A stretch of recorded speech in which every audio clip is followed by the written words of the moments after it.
Chinese President Xi Jinping concluded his state visit to Russia on Wednesday after 3 days of talks with his Russian counterpart Vladimir Putin, during which both leaders signed 2 joint statements to deepen their comprehensive strategic partnership of coordination for the new era and pre-2030 development plan on priorities in China-Russia economic cooperation. Both Putin and Xi expressed serious concern over NATO's continued strengthening of military security ties with the Asia-Pacific countries, which they said undermined regional peace and stability, and vowed to build an equal, open and inclusive security system to counter the Indo-Pacific strategy pursued by the United States. China described President Xi's trip to Moscow, which is his 9th since he first became the Chinese president in March 2013, as one of friendship, cooperation and peace. Russian President Vladimir Putin hailed the Russian-Chinese cooperation as the one with unlimited possibilities and prospects. Now, what kind of impetus will this meeting between presidents of China and Russia add to their bilateral relationship? Will the new declaration on development of key areas of economic cooperation between the two countries give a new lifeline to Russia in the face of heavy international sanctions? Also, how does the West look at this cementing of friendship between China and Russia? All this and much more on this edition of The Global Debate.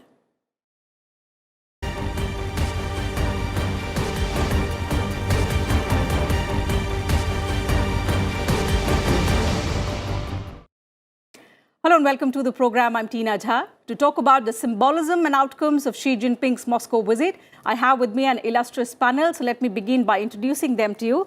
Delighted to welcome on the program Ms. Rory Daniels, Managing Director of the Asia Society Policy Institute, the US. Dr. Jean-Baptiste Monnier, Vice President of Asia Center, Paris, France. Mr. Oliver McPherson-Smith, Research Fellow, Hoover Institution, Stanford University. And Mr. Benjamin Ho, Assistant Professor, S. Rajaratnam School of International Studies, NTU, Singapore. Thank you to all my guests for joining me on the program today on Sunset TV. Ms. Daniels, allow me to begin the program today with you. So, the visit of President Xi Jinping to Moscow was very, very symbolic. But how high was it on substance, according to you? I think it was actually relatively light on substance, but in some ways the symbolism is a big part of the substance that both leaders want to achieve out of the meeting. So both leaders are really aligned around an ideology at home that excuses some of the governance problems that they have in each of their countries by painting themselves as victims of a Western-led international order. So instead of focusing on some of the common rules of the international order that Russia has violated, such as its sovereignty violation against Ukraine, they're really focused on creating a sense that the West has made them victims. And I think that symbolism is equally important in many ways to Russia and China's domestic political agenda as some of the deliverables that you would typically expect out of a state visit. Dr. Monnier, considering that this was President Xi Jinping's 9th visit to Moscow since he became president in 2013, but the first since Russia's invasion of Ukraine last year, how significant is this according to you, both from China's perspective as well as Moscow? Well, obviously, it was an opportunity that was missed for everyone, I think. China had to do it. They were invited. Russia was in deep trouble in the war. And of course, from the viewpoint of Ukraine, there was nothing new. I mean, that was, as you said, the 9th visit, but it's also the 41st encounter between Xi Jinping and President Putin. And we know what they talked about. There was statements about commercial agreement, and I agree with Rory, that was not very substantial. We know what they didn't talk about, and that was the suffering of the Ukrainian people, the suffering of the Russian families who lost their people and their sons. And so from the European point of view, of course, it's a major disappointment because Xi Jinping didn't take this opportunity to call and return the calls from Volodymyr Zelensky. He could have done that, didn't happen. And We believe that his 10-point plan, or 12-point plan, sorry, that was issued on February 24th is really a general statement, but it's not an engagement and a broker posture on the part of China. That was meant to send a message to the rest of the world as opposed to trying to get a solution worked out. Dr. Benjamin, before we get your perspective on, what China and Russia have said on the Ukraine war and what the Chinese peace plan is all about, in terms of economic partnership, if we look at first, how significant do you think is this one for China? What does China stand to gain from the economic partnership that they've just announced? In fact, both sides go on to say that this will usher in a new era in their partnership. Do you see that happening? Well, I think the reality is China is in a much stronger position economically, and it certainly has much more leverage over Russia as compared to Russia having any leverage over China. I think Russia recognizes that if it doesn't, that it has only China as a strategic partner to sort of rely on. My view from the meeting is that what is significant about the meeting, in my view at least, is that there is a meeting at all. And I think we need to recognize that this meeting is, at least in terms of its optics, if you just last week, you had the leaders of South Korea and Japan meeting. And not too long ago, you had the US, British, and Australian leaders all meeting. So I think the fact that again, I don't know whether it's a reaction to those previous meetings, but certainly having Xi and Putin meet suggests that it's at least to show the world that there is some kind of it's a political signal very much to the world to demonstrate the strategic partnership between Russia and China. Dr. Smith, so in that sense, how do you see this for Russia? And because it comes just days after the ICC's arrest warrant for Vladimir Putin because of the war crimes, how significant is it for Vladimir Putin? What does it mean for his international standing? I think it's hugely significant for a variety of different reasons. First and foremost, it's confirmation. Yes, it was a largely symbolic visit, but that symbolism counts for something. And it's confirmation that the partnership, the alliance that's everything but an alliance in name, is functioning and continues. It's secondly significant because it confirms that within this partnership, Russia is definitely the junior partner here, as Professor Ben was just saying. And moreover, we see that it's evidenced by the different discussions we're seeing from both sides around the power of Siberia 2 pipeline, the Sila-Sibiri-2. The Russian side was incredibly enthusiastic and keen to overplay perhaps the development of this pipeline, which would bring natural gas from Siberia to Russia. The Chinese side, however, was naturally a little bit more coy about this. And the third takeaway from all this is that it's evident to me that President Xi is learning lessons from the war in Ukraine. It's evident that President Xi doesn't want to become wholly reliant on the Russian Federation for its hydrocarbons, the way in which Europe was 2 years ago, up until really a year ago. And they're learning that they don't want to get stuck in that dynamic once again. So there are several key takeaways I think we can learn from what's being said, and more importantly, perhaps what's not being said. Ms. Daniels, if I talk about China's peace plan, and what we've increasingly been seeing is China emerging as the new peace broker. Just a few weeks ago, we saw China playing a major role in how Iran and Saudi relationship, have ushered in a new era. Do you see that happening in the case of Ukraine as well? They came up with a 12-point peace plan, which of course the West and particularly Ukraine is quite skeptical about. But what really do you think China is trying to gain by emerging as this new global peacemaker? Well, I think China is trying to bolster its international image. I think it has domestic reasons to do that. I think there are expectations of the Chinese people that China should play a leadership role in the world. And I think it also has practical value for China to be engaged with some regions and areas where the US has long played a role, but has not particularly been able to bring about resolutions to some intractable problems.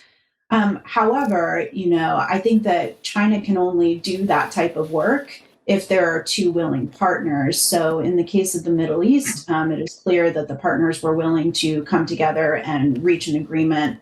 In the case of Russia, in Ukraine, and Europe, and the United States, all of the parties to that conflict are not in a place where they're ready to sit down and reach an agreement. And I think that the peace plan that China offered in Ukraine was quite light on actual substance as well. It was much more a statement of principles than it was a plan to eventually mediate and end the conflict.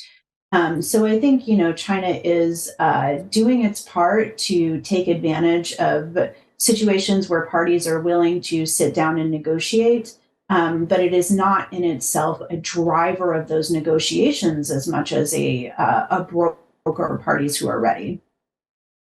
Dr. Monia, what does Europe want China to, do if it really wants to be the peacemaker, if the Ukraine war has to stop? It's been more than 1 year with massive global implications. The fact is that the most vulnerable countries are suffering the most. The war has to have an outcome. So to now, at least take it to some kind of conclusion, if China is being looked at a country that could mediate, that could bring about peace, but it's just a statement and there is the peace plan lacks substance, what is it that Europe, what is it that the West would like China to add to it, to add that substance which is currently missing?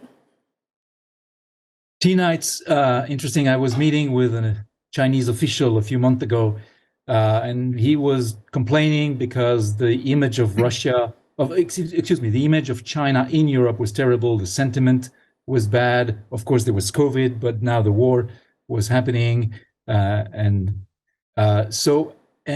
he said, "What can we do to improve the image of China in Europe?" And I said, "You can stop the war." And he asked me, "How do you do that?" Well, you engage with Russia in a strength arm wrestling, and you tell them, if you don't do that, we'll do this and that. And he said, "No, we cannot do that." He apologized. So indeed, that's what Europe would like. Europe wants an end to this war. It is hurting us. We have refugees all over. It is terrible. But at this point, we have to recognize that, as Rory was saying, there is not much substance in the proposals made by by China for the 12-point plan. So we were hoping that this visit could at least allow Xi Jinping to place a phone call, just a phone call to Zelensky. He didn't do that, although he has a partnership agreement with Ukraine that dates from 2013, I believe, where they're supposed to protect each other's country against attacks from outside. He didn't respect this agreement. So no, I don't think this will change soon.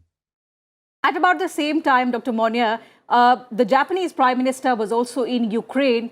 He was meeting the Ukrainian president and trying to, of course, in solidarity and to ensure that the world is standing with the country. The fact is, do you think that the Japanese Prime Minister's visit to Ukraine somewhere took away the sheen from the Chinese president's visit to Moscow? Well, that's a courageous visit from Kishida, because they have a lot of interest in China, and they have a lot of interest in Russia. They're buying gas. They have huge investments in China. And for him to step across the world and visit Volodymyr Zelensky in Kiev was a stunning move, I thought. So credit to him. And I hope that this will make everyone think again about what Japan can do, but they're ready to make a strong statement. Okay. Dr. Benjamin, there's been a lot of skepticism about the 12-point peace plan about China, and perhaps more so because of the statements that keep coming in from Beijing. And on this recent visit, they made a statement about the growing concern of NATO's presence in the Asia-Pacific. And they've hit out at the United States once again, saying they're still pursuing the Cold War mentality, and it is them which is disturbing the peace and stability. Now, this kind of statement about the Asia-Pacific and the Indo-Pacific strategy, particularly with a lot of countries being involved, how concerning is it? Well, I think the Chinese have been complaining about that for many, many years. Certainly not new. The lie is that the United States are essentially the disturber of peace in what was once previously a very peaceful Asia-Pacific region until the United States decided to come roaring back during the pivot to Asia a decade ago. So I think the Chinese have been pretty consistent with that line. If you go by that logic, they are also criticizing the United States for being the one who is selling weapons to Ukraine and using that as saying, well, look, who is the one who is causing the war or prolonging the conflict? It's the United States, not us.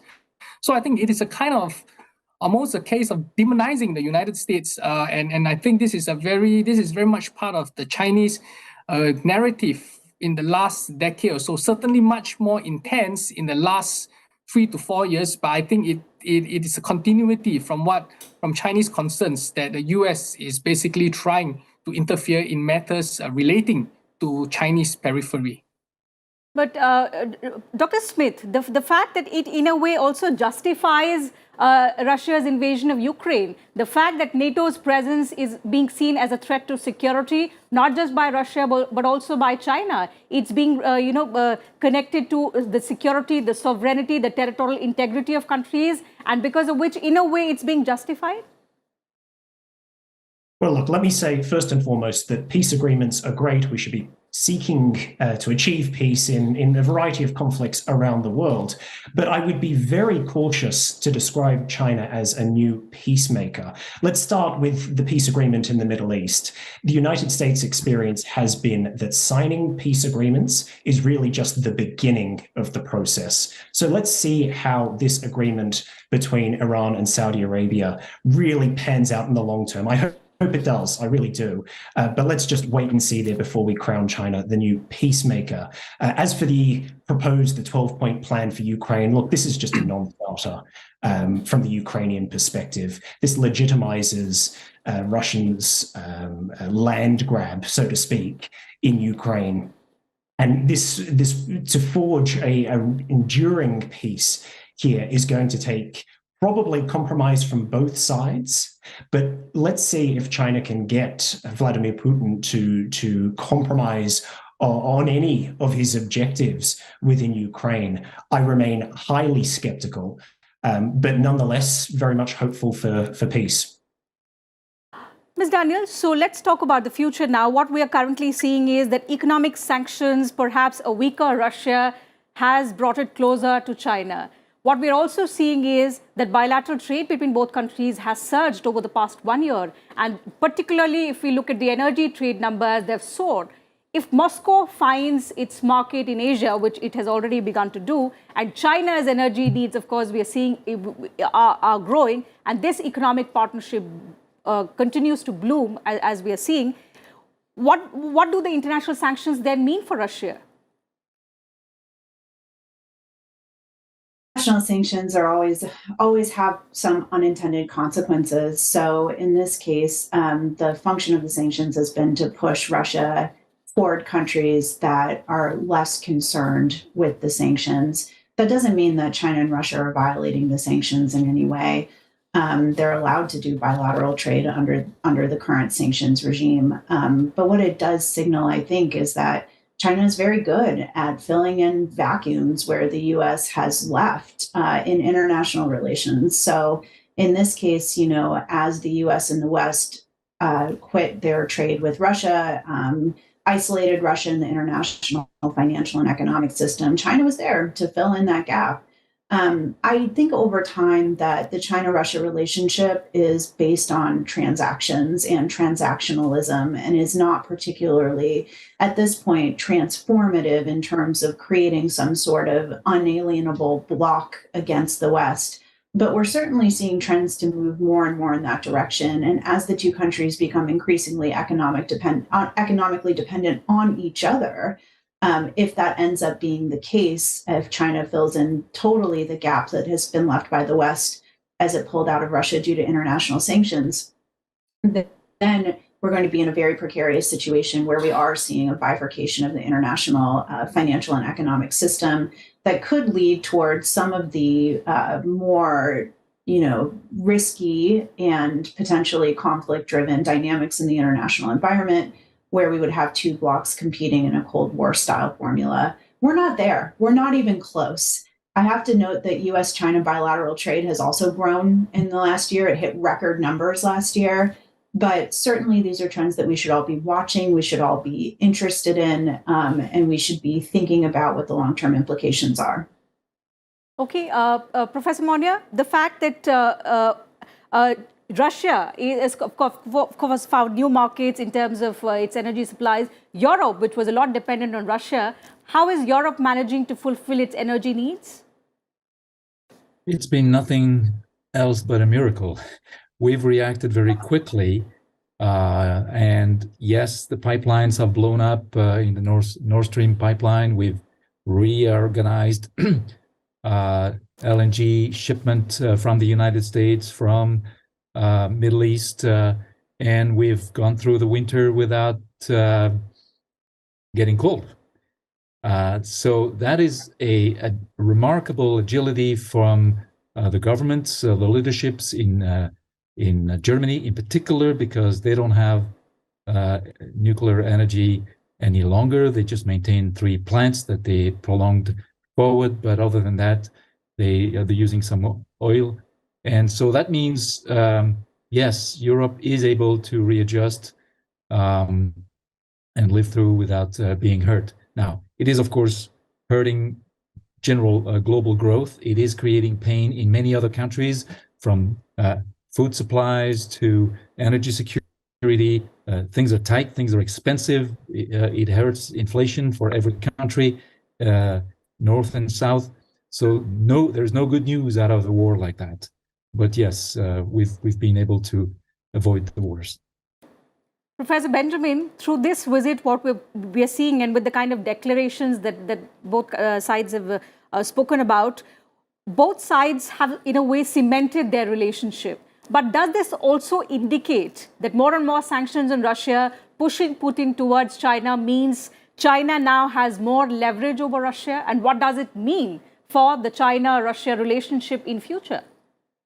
Well, I think it was mentioned earlier that part of this relationship is not something that is transformational. I would say that it's really much based on strategic interests, somewhat converging at the right place, right time, and it's very much transactional.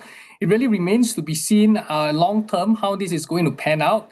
I do not think, and this is my own personal view, I do not think that China is going to place all its eggs, or at least feels that it needs to have Russia's back all the time. I think it's also conditional upon Russia meeting some of Chinese expectations, and particularly one of them, which would certainly include distracting the United States and Europe away from the Indo-Pacific, which and thus provide China with a bit more space to generate and to build up its influence in Asia, where I think it is primarily concerned with.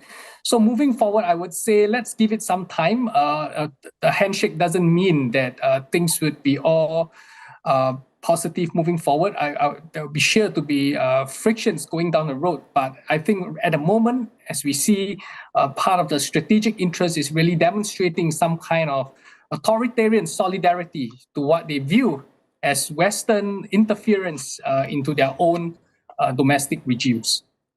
But okay, Dr. Smith, I'll take one last comment from you about the future of China-Russia relationship. And I ask a similar question to you, because I've heard a lot of analysts over the past week talk about how this visit only puts Putin deeper into President Xi's pocket. And they go on to talk about the increasing influence of Chinese interests in Russia in the face of international sanctions, and a lot to do also with Putin's international image. It all coincides with the ICC's arrest warrant as well. So what is your assessment? My assessment is fairly consistent with that. I see Russia now firmly as the junior partner. I agree that this visit isn't in and of itself transformational, but I think the war in Ukraine broadly is and has solidified President Putin's position there as the junior partner. moving forward, I agree with some of the other panelists that this isn't necessarily hasn't created a completely decoupled world where it's a new Eastern Bloc, so to speak, against the West. But these things are developed incrementally. We wouldn't see a huge announcement that there's a new Eastern Alliance or whatever you want to call it. But I would be watching very, very cautiously because these relationships are developed over time incrementally. And this is another data point that points towards that broader trend of convergence amongst China and Russia in this marriage of convenience. But who knows, maybe they might find genuine love in this marriage to extend the metaphor. Okay, time allows me to take up one final comment from Professor Benjamin as well. Professor Benjamin, this relates to the future of the war. The fact that, both sides solidifying their position to continue the war until it reaches, a final conclusion. The fact is that a lot of countries have suffered over the last few months. They continue to do so. And with the major powers reluctant to even discuss a solution. Where do you see the war heading? Well, I think it's very hard to predict how this will end. My view is that it is not China is in no hurry to actively sort of force Putin's hand to finish the war, as what I think our friends from Europe might wish. I do not think China feels that it has to rush an outcome because the longer this war prolongs, so long as it does not spill into China's borders, it is a generally good thing for China. It keeps the United States and Europe distracted. It keeps the rest of the countries very worried. And one must need to remember, Russia is China's biggest neighbor, and a weakened Russia can only be a good thing for China. So I think the way I see it, this is really going to be any outcome. It's not going to come from China. China is unlikely to take active measures. It would likely to be Putin and Zelensky and basically coming to some kind of agreement. Okay, so the bottom line is, and when we go back to talk about President Xi Jinping's visit to Moscow, as a lot of our panelists have suggested, the substance was lacking, but of course it was high on optics. Let's see whether and what kind of outcome it reflects on for both these countries in terms of economic relationship, but also in terms of ending the war, whether China has more to offer, whether it is acceptable to Ukraine and Russia both, and whether we see the war to end in the times to come, because it is in the larger interest worldwide. So that having been said, I'll have to wind up the program. Thank you to all my guests for joining me on the program today, sharing your thoughts with us and our viewers. Absolute pleasure to have all four of you. And thank you to you viewers as well for your time. I'll see you same time next week now. Take good care of yourselves. Keep watching Sunset TV.